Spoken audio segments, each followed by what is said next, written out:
it was not about me. It was just that the way I phrased it and the way I learned it when I had foster parents, I am not the person who's supposed to be there. From the child's point of view, I am in their life because the world isn't working the way it should. Right. And nothing can change that. That we are their second choice as parents. And that's okay. We have to learn that's okay. Yeah. We can still have a great relationship. I'm Summer. And I'm Mike. And we got married with children. It's been 12 years since we got this gang together. And we're still running the rapids of living with a blended family. And sometimes that is just not easy. If you're looking for support and tools when it comes to divorce, step-parenting, co-parenting, and giving it your best, you're in the right place. We're talking about everything. You ready to get this party started? Always. Hello, and welcome back to another Everything Always podcast.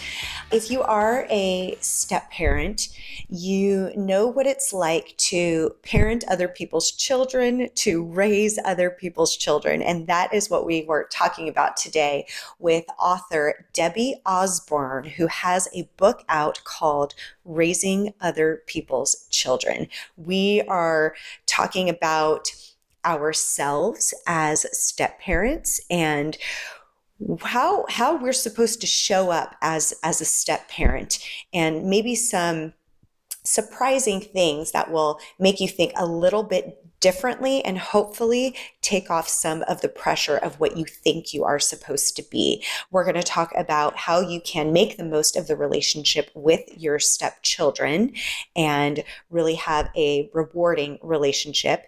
And we're also going to talk about the number one most important relationship when it comes to a blended family. So let me tell you a little bit about Debbie and why she's an amazing expert to have on the show to talk about all of these things. So she actually has quite a bit of a background. She makes her living as a lawyer, but what she really does, what she says she really does and does, is takes care of other people's children. So for more than 40 years, she's been working with traumatized children. She started when she was a preteen, helping her parents with their summer camp and church ministries.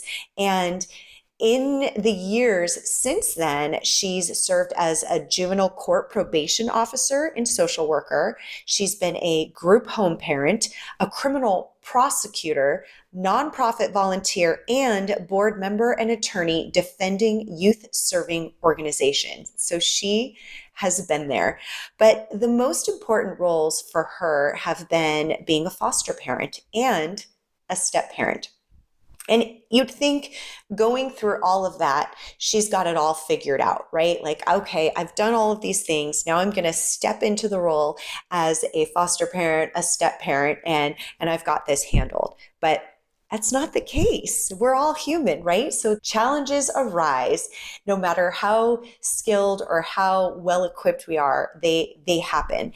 And I loved talking to Debbie in this interview because she offers so much reassurance, actually helped me to feel more confident and take a lot of pressure off what we think we're supposed to be and how we're supposed to show up. She's managed to collect 7 children in her family and 10 grandchildren while never actually having biological children of her own.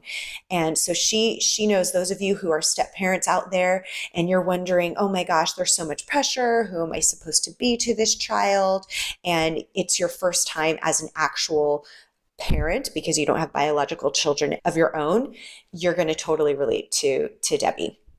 So the thing is that beyond all of the experience that she's had in her past before being a foster parent and a step parent and a grandparent, she says that her biggest lessons came from having these children and grandchildren. Those were the biggest life lessons and really became the core of her writing and her books and lessons that she wished she could have learned from a parenting manual rather than trial and error. But as life would have it, right, most of us learned from trial and error. And what she's really trying to do is help some of us not have to go through some of those landmines and get some practical tips and tools. And again, I keep saying it takes some pressure off of yourself when it comes to blended families and being a step parent. So much good stuff today. I'm so excited for this interview and for having Debbie on the show. So please enjoy. Hello, Debbie, and welcome to the show. I'm so excited to have you with me today. Thank you. I appreciate the opportunity. I'm looking forward to it.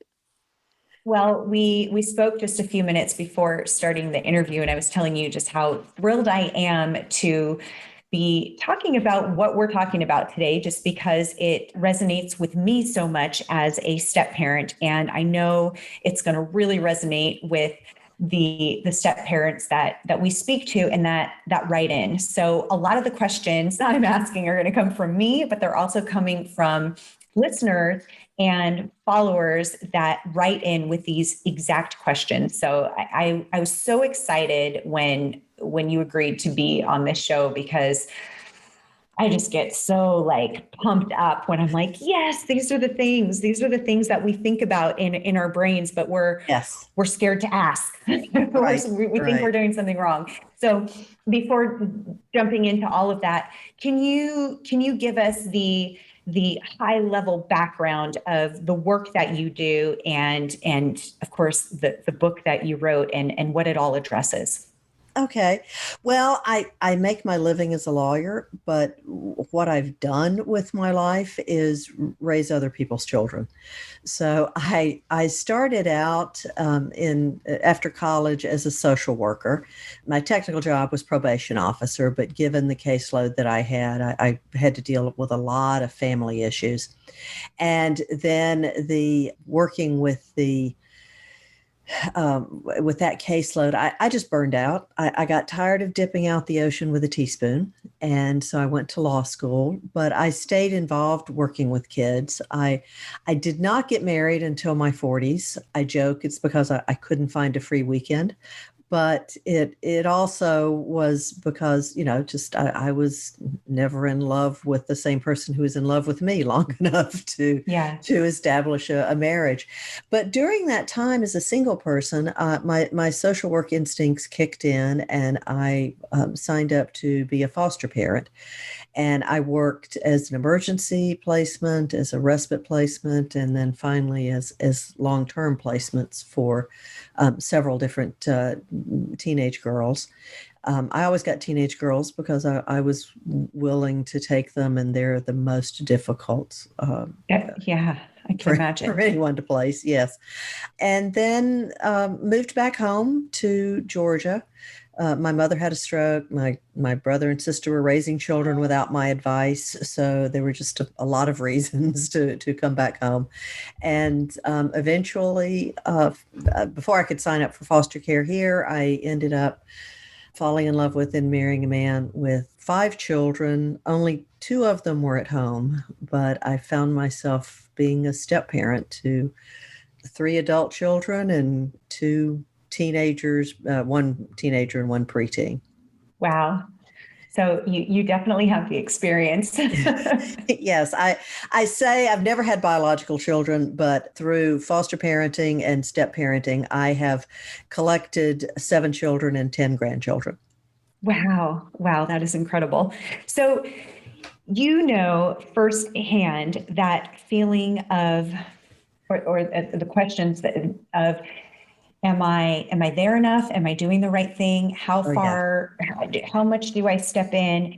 How much do I step back? I mean, as a step parent, I can personally say there are times when you wonder if you should be doing more. And then there's times if you wonder you're doing too much. Yes. How much of a parent am I supposed to be? How much of a friend am I supposed to be? And these are things that happen in the very beginning when you first blend a family and the children are first introduced to you. And they're things that happen years later because, they're children and they go through all of these very important stages. And some are really fun and awesome, and some are really challenging. And Right. especially when you've got, in my case, my own children that I have birthed, and then we all came together. But there are also those parents who are, just coming in as a new parent without any children of their own.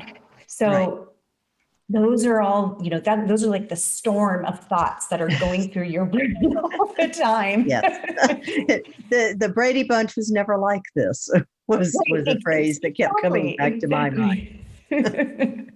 So, yes, there's a lot. I think in my book, the very first chapter, I start out with a story about our youngest.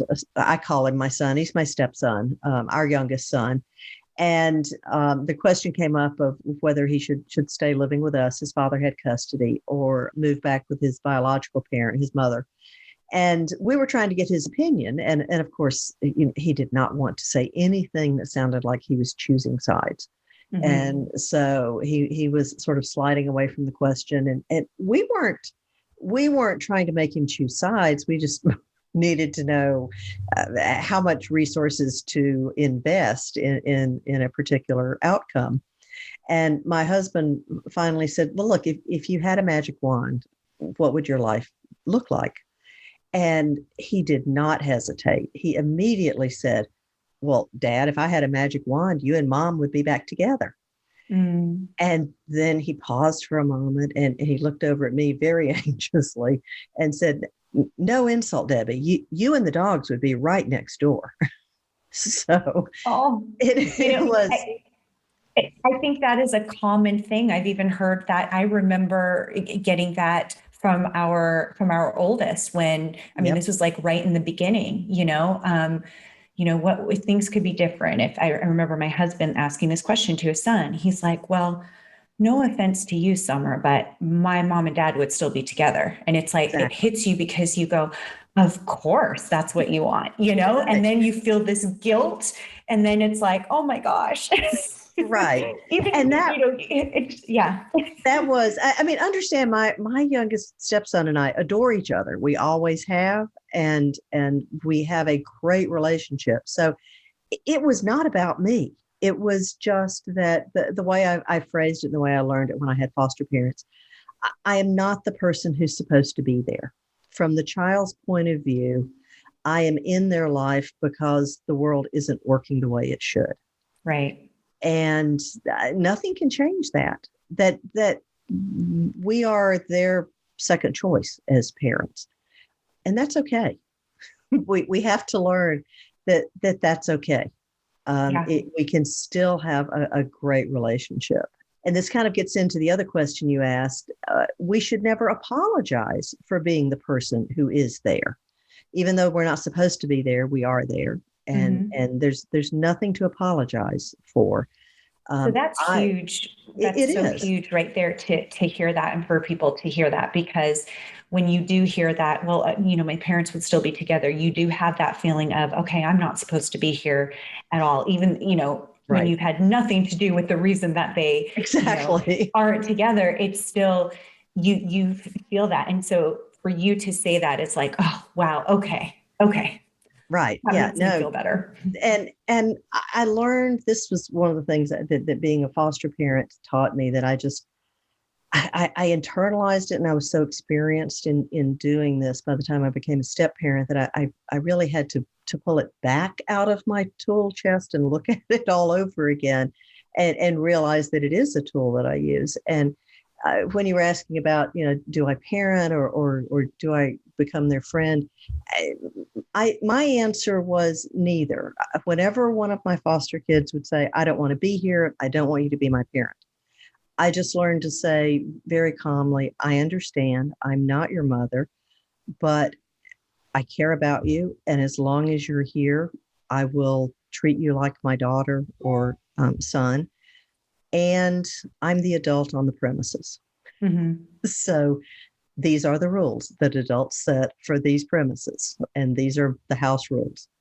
And you just phrase it in terms of house rules.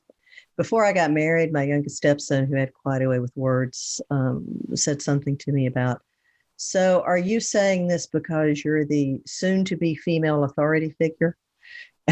I had to stop and parse that through. And I said, yeah, that's exactly it. I'm the soon to be female authority figure in the family. Right. So that's our position. And we have to set structure and set rules and set boundaries and model healthy relationships. And we do it because it's the right thing to do. And that's our job. Yeah. And sometimes it really is the pits being the only adult in the room, but there's no way to avoid that responsibility. Right. Gosh, I have so many things going on in my mind just based on some of the things that you've said. One of the things I'm thinking about is there is that even though, you like you're saying, it's okay. You're not supposed to be the person that's supposed to be there all the time. You're not supposed to be all of these things, and that's okay. Yet this is still, you've come into their life as this person that now is like an authority figure. So there's, this feeling of like, well, you didn't ask to, these children didn't ask to be put in this situation. And I'm saying this too, because I remember having these conversations, so these, we have two boys we have 4 kids and 2 of them are boys. They didn't ask to be put in this situation where they're having to share a room and this and that. And then you may have other parents that are, saying like, you've added all this stress to their life. I know that situations like that happen. And I know that I've personally have felt times, and I've shared this story on our podcast where I've thought to myself, oh my goodness, these 2 get along, but these 2 are struggling. Yep. I feel awful. But then, time goes by and my husband used to say, but this is part of the journey. There's lots of things in our life that we don't ask for, but they occur, they happen. And sometimes they turn out to be a blessing. And sometimes it's just a lesson that we learn in how to cope. And that really helped me in a lot of ways, because I started to look at things as, instead of, nothing is bad in this situation. It's just challenging. It's just hard. And it's not what you thought it was going to be, but it was going to be challenging anyways when you have a sibling, or when you went to school and got in a fight with that person in your classroom, or there's so many things that come up anyways. And my husband would also describe, especially as the kids got older, it's these kids are the priority, but there's also us as adults in our lives and the things that we do to keep happy as well, and the people that we invite into our life, because we want to be happy, just like you're going to have things that are going to make you happy, whether that's a job that takes a lot of your time, or a new boyfriend or girlfriend one day that's going to take up a lot of your time. And that kind of perspective really, really helped. And I'd love to hear your take on that, because the goal here is for step parents to not have so much of that guilt, because it doesn't serve anyone to have all of that. No, it doesn't. And I realized it at one point in my life that all of my most important relationships in my life, my husband and my children, they came my way because the world doesn't work the way it should, and because someone screwed up before I came along. And that's just the way it is. It's nothing that I should feel guilty about or apologize for. And I remember right before my husband and I were married, again, this is our youngest son who has a way with words. We were moving everything from where my husband and boys lived to our new house. And I said something to my younger son. I don't even remember what elicited this comment, but he just looked at me. He said, well, no, today's not a good day. How was it he put it? You are destroying my life's happiness, Debbie. Wow.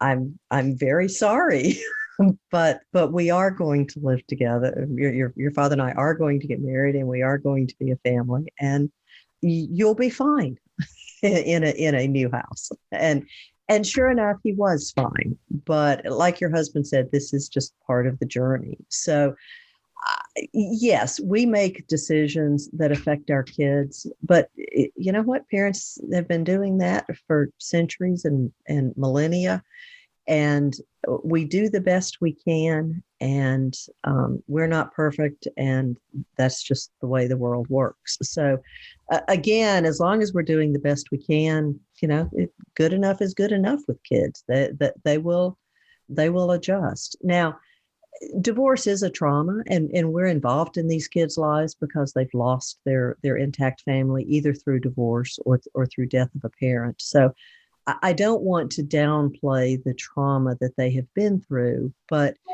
at the same time, it's not our job to protect our children from every trauma. It's our job to model for them how you bounce back from it and how you keep going. And so I would push back a little bit in one comment you made. You said, well, of course, the children are the priority.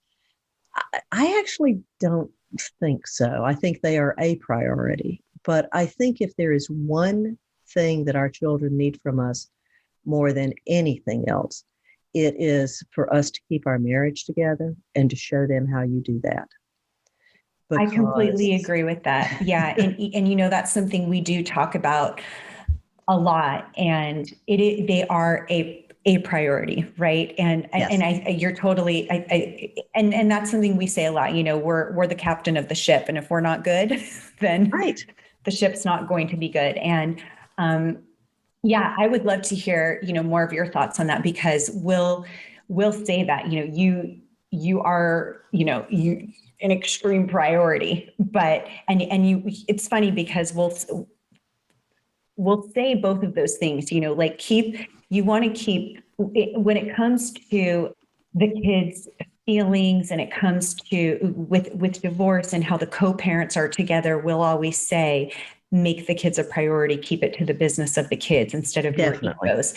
Right. But then at the same time, like you said, the marriage has to be the priority. That's got to be that main commitment there. And I would love to hear, your thoughts on that too, because there are a lot of people. I have heard people that have gotten, what's the word, almost like ridiculed in saying, you guys are going out on a date when you've got the kids, right. or, and it's just this, oh, how dare you, Well, and yes, I know. And I hear step parents say with pride in their voice, oh, nothing is more important to me than my kids. I will not let my marriage get in the way of my kids. And I just think that is so backwards. Now, of course, there is the caveat. I do come from a world of dealing with abused kids in foster care. Mm-hmm. Obviously, we are talking at this point about relationships that are safe and sane. So if there are any physical or emotional safety issues, then the kids do need to come first. But in the vast majority of marriages, that's not an issue. Right. So I think there are several reasons the marriage needs to come first. One is because we have to model for kids how to keep relationships together. I realize that I was a single foster parent, and I will always defend single parents. But one thing I could never show my children was a functional relationship from the inside, because I was not involved in any relationships. And then, so if in our, we're in a kid's lives because in most cases their parents divorced. If we don't show them how to keep a marriage together and how to, if we don't model that for them, then they never will see it from the inside, and they'll just be making it up as they go. The other reason I think it's important is it's just a timeline. I remember saying to one child, my husband and I had in our house, and the accusation was, well, I always come second to the marriage. And I said, well, I hope not always. I try to do it, the balancing act. I call it the balance of a juggler. Some things take priority at different times. And I said, yes. But, in the long run, if I do my job right, you will be out of here in 5 to 6 years. And I want a marriage to still be here when you're an adult and out of here and on your own. So in one sense, our children, they are part of the family, but they are a temporary part of the family. And if we do our job right, they are just passing through. And I'm not sure that it benefits them or us if we let a marriage fall apart because of the kids. And then finally, I would say that it really is never in a child's best interest for them to be the center of anybody's world. Yeah. It That would just not seem good to for be, them. that would foster codependency in my mind. Oh yeah, If yeah. that's what you're doing and you're, you know, I have, but It's giving them responsibility that they're not old enough to handle. Right. They shouldn't be able to make decisions about your life because they're barely able to make decisions about their life, much less yours. Exactly. Hey guys, did you know that you can text us now? Like if you want to be the first to know if we're going live or just launched a new episode, or maybe that we just went out on a date or had a fight, who's right, who's wrong, maybe we ate too much for dinner or missed a workout. No, seriously, we want to share more of what's going on in our lives, and we want to make sure that you don't miss out on anything new. So send a quick hello to 760-389-3722, and let's stay connected. All right, back to the show. Yeah. One thing that can, and you've probably seen this, when there isn't a relationship and there's a single parent, sometimes there is that codependency with the children, the single parent, because all of a sudden, you know, that is the relationship, you know, in the home. That's the strong relationship. And all of a sudden now a young child, whatever age, before they become an adult. And sometimes if it doesn't work itself out, it happens when they are adults, but they're feeling this responsibility to keep that parent happy. Right. And it's not a child's responsibility ever. To make a parent happy. No, it is a child's responsibility to grow up and to be a child. Right. Exactly. And to be a child. And so the other thing that I have run into with my kids, of course, with foster kids, they never wanted to be there. And, you know, every story has a villain. And it was very easy for them to make me as the foster parent the villain. And I learned that commitments are one way, and that children, they're just not emotionally and developmentally capable of being in that relationship. Certainly not in the way that you were describing, that single parents can get into with making the child the other end of that relationship. That we're the adults, and if we are doing things to make the child happy, to try to smooth things over, then we're not doing our job of being the adult and setting the boundaries and showing them how adults act. So there's many different ways in which we can give them too much power. And I think one of those ways is to get too upset when they are not interested in a relationship with us, when they're hostile. We've got Mother's Day. You know, this is the Mother's Day, Father's Day season. It's really easy to get your feelings hurt when your kids forget about you as the stepmother. And you, as a foster parent, I guess I had learned, I just let that go. And of course, I have boys now, and they barely remember. They don't remember birthdays. They don't remember anything. So it's not a judgment call on our relationship. It's simply they're just where they are and what they remember, you know. Right. And you just have to say okay, and still be willing to commit to taking care of them and parenting them and being the adult in the room. You know, you mentioned teams, and I feel like you have a lot of experience here. I know families I know a lot of our listeners are entering in this step parenting when the kids are teens. So in our case, and my case, my husband's case, our kids were fairly, within a couple of years apart from each other, some of them at the same age, and they were very, very young. So they pretty much have grown up together from, little toddlers up until teenagers. And that's challenging. So I can imagine as a teenager, when you've experienced these, two different, you really remember your parents together, and now they're not. Now you're blending. Now there's a new step parent. As a step parent, what kind of advice do you have when it comes to having a rewarding relationship with a teenager? Well, the first thing I always say about teenagers is just take a deep breath and hold on, because the aliens will return their brain at some point. and Yeah. and there are limited things you can do until that happens. Sometimes parenting a teenager is like riding a roller coaster. If you try to steer it, it's just going to make you miserable. All you can do is make sure the lap belt is on and the safety bars are down, and you just hang on till it's over.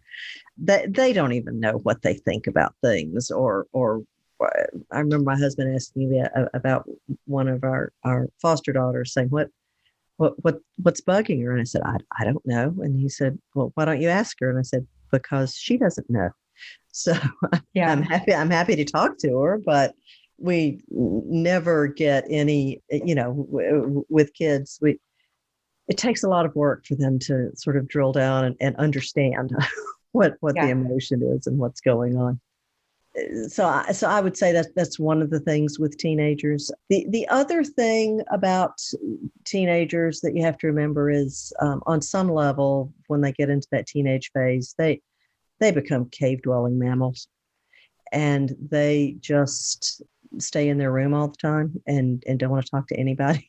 Mm-hmm. They certainly don't want to talk to adults, and that's normal. That really is not a reflection on your relationship with them.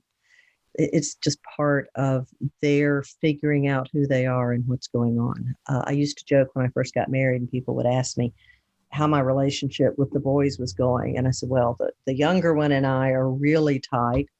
And the 15-year-olds and I just keep food in the refrigerator and stay out of his room.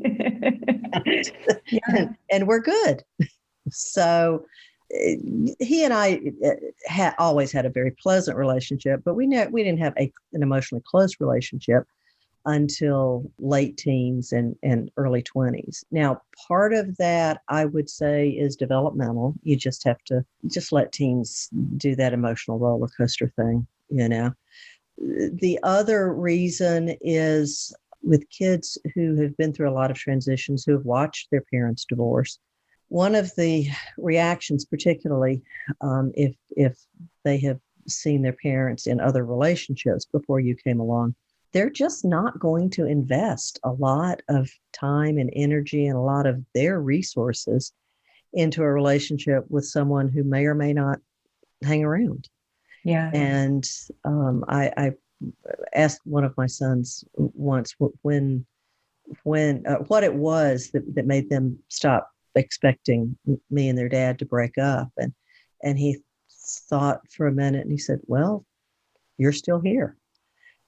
And it's one of those things that it just takes them a while to figure out that you're not going anywhere.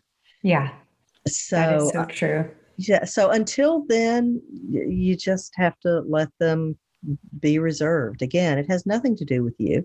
They're just protecting themselves from what they think, and in their lives, it is the inevitable. Most of them, they've never seen relationships hold together very long. So there's not really a good reason for them to invest much in you and face the same heartbreak they've already gone through before. Right. One big question that just popped into my mind, and I have to ask this because we've gotten it Well, and we've gotten it a handful of times. And that is when a couple each has their own kids, they come together and they are in those, sometimes it's younger years too, but especially with teens, and you each have a different set of rules. Oh, yes. And as much as you've, tried to have your household rules, some things are different because oftentimes those kids are going to other houses, and it can put a strain on the relationship. And, we've talked about making that main commitment be the marriage. Right. What sort of tools or advice do you have for couples, to protect their relationship and, not Well, take it personally, like you said, it's right. not about you, but you take it so personally when you're like, but Oh, this is a house rule and he's not following it, well, that I will say that was the biggest difference for me between being a single parent and being a step parent was suddenly I had well, first of all, I had an additional relationship that I had to worry about, my husband, that I had not had before. And then secondly, I was just astounded to discover that this warm, loving, generous, reasonable man that I had married disagreed with me. Yeah. I couldn't figure out where that was coming from. Right. So I would say, the first of all, there's the old rule that you let the biological parent take the lead, because that's who the kid's going to pay attention to. They just are always going to consider, not always, but at the beginning, they are just going to be resistant until they accept you. They're not going, until they accept you as someone who cares about them, is going to be there for a while. They're not going to accept you as an authority figure. The other thing, whenever you agree on the house, you sit down, you agree on the house rules, you go through it, and then next thing you know, there's an exception or there's something else. That has to be, again, an issue of the marriage. Sometimes you may have to go to marriage counseling and let somebody say, look, you're letting the kids run this marriage, and you have to stop, and here's how you do it. Sometimes you just need to let it go. You are dealing with children who have suffered trauma, and sometimes in the short term, the house rule needs to bend for whatever reason, especially if you've got the kid in the middle of a fight, flight, or freeze response. If they've been triggered about something, then you're not going to, no discussion that you have with them is going to get through. They are not working on a logical level. Logic will not reach them. And you have to, I don't want to say you have to ignore the rule, but let's say you have to suspend operations until you can get back and have a conversation. And then sometimes you just have to explain to your spouse, look, you are undermining me. And the children need to see you make me a priority and make the marriage priority. That's what your kids need. And here's why. And so sometimes you just have to lay it out and see what they say. I'm a big believer in counseling and getting a third party in. If the two of you can't agree, then find someone. There were a couple of times when my husband and I packed up, and this was a particularly really, really difficult foster placement that I would go to bed at night thinking that this is it. I'm going to be back being a single parent again. And so we were not in counseling at the time, but we had a priest that both of us had respected and spent a lot of time with. And I just called him and said, can we drive down and have lunch with you? And we drove 4 hours one way to have lunch and just lay it out in front of him and get his thoughts and his opinions. And it was very clarifying for both of us. So, I love that. So sometimes you just have to get that other person to tell you both where you're wrong. Yeah, I'm a huge fan of that because you hear each other differently when there's someone else. Yes. Yeah. Wow. There's like so many more questions. It's one of those things because on a day-to-day basis, when you're in these situations, there's, you wish you had, you wish you had a Debbie on your shoulder that you could ask a question Right. to, what do I do in this situation? Right. But there's so many great takeaways that we've covered. And I think, the things that really speak loudly to me, and I will still have to remind myself of this, is, it's not about you, not to No. take it personally. And it Right. feels that way because we're all human. We all have egos, and it feels that way when, maybe rules aren't being followed, or you're locked in your room, or when all of Whatever. those things happen. It And definitely feels that way. there is this sense of, doggone it, my husband is better off with me than with his ex-wife. Why doesn't everyone see that? Right? Exactly.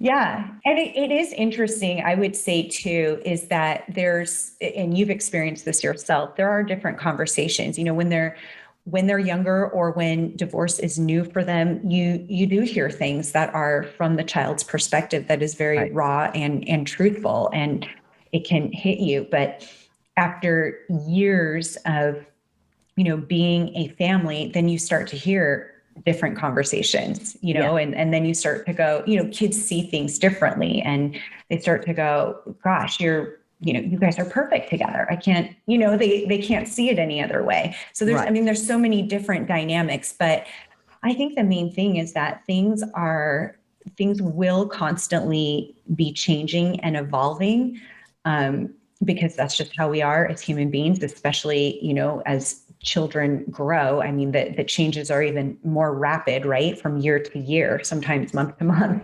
Oh, in 2 years, they will be different people. Yeah, exactly. And so to just always have that bigger picture in mind of how things are changing, and not get so stuck in this one moment that really is, I mean, all moments are fleeting, but these moments are fleeting, that fight, or when, two kids aren't Yes. getting along, or perhaps you're not getting along, or maybe, your spouse and his biological child are not getting along and you don't know what to do. All of these things are going to happen, and it is fleeting. But like what you had said, at the very beginning, really takes a lot of pressure off, in terms of knowing you're not the person that's supposed to be there, and that's okay. And Yeah. there are things that, you are not supposed to take on as a responsibility. Right. Right. Yes, you cannot fix everything. Right. And consistency and steadiness and being there, I think, are probably the most important things. And kids may come and go. Because I worked with abused kids and took teenage girls, I had a lot of runaways. And again, it was not about me. Runaways run away. It's their coping mechanism. And so I had to learn with my kids, and there were a lot of them who would emotionally withdraw. They wouldn't actually physically run away, but it was part of their coping mechanism to just, again, like I said, become a cave-dwelling mammal. And I had to learn how to just let them withdraw and still be there whenever they came back. And sort of one analogy I've used sometimes is just be like the law of gravity. You can argue against it. You can pretend it's not there. You can try to avoid it, but it's just there, and it doesn't go anywhere. Yeah. And sometimes that's the best thing we can do, is just not go anywhere. And I can't overstate how important that is for kids who have not seen their parents stay together. And the statistics on second and third marriage is like 60 to 70% of them break up. Yeah. So yes. just hanging on as long as you can and as hard as you can. Sometimes if that's all you can do, that may be the best thing you can do. Yes. Yeah, I totally agree with that.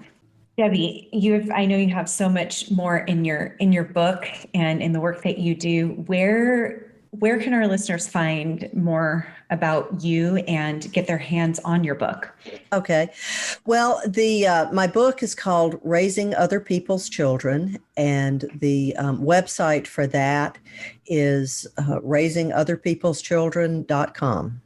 So that's probably the easiest way. There are links from there to my personal website, which is debbieausburn.com. But you can find out more about the book and how to get it at raisingotherpeopleschildren.com. So fantastic. And of course, as you all know, listening, I will have links to this in the show notes and on our blog. Debbie, this was so awesome. So many good things, so many great takeaways. I want all of our step parents and parents to hear this. So thank you so much for joining me today. Thank you. I appreciate it. Thank you for the opportunity. Thank you so much for listening. And we like to say, if you enjoyed this episode, share it with someone you love and be bold enough to share it with someone you don't. See you next time.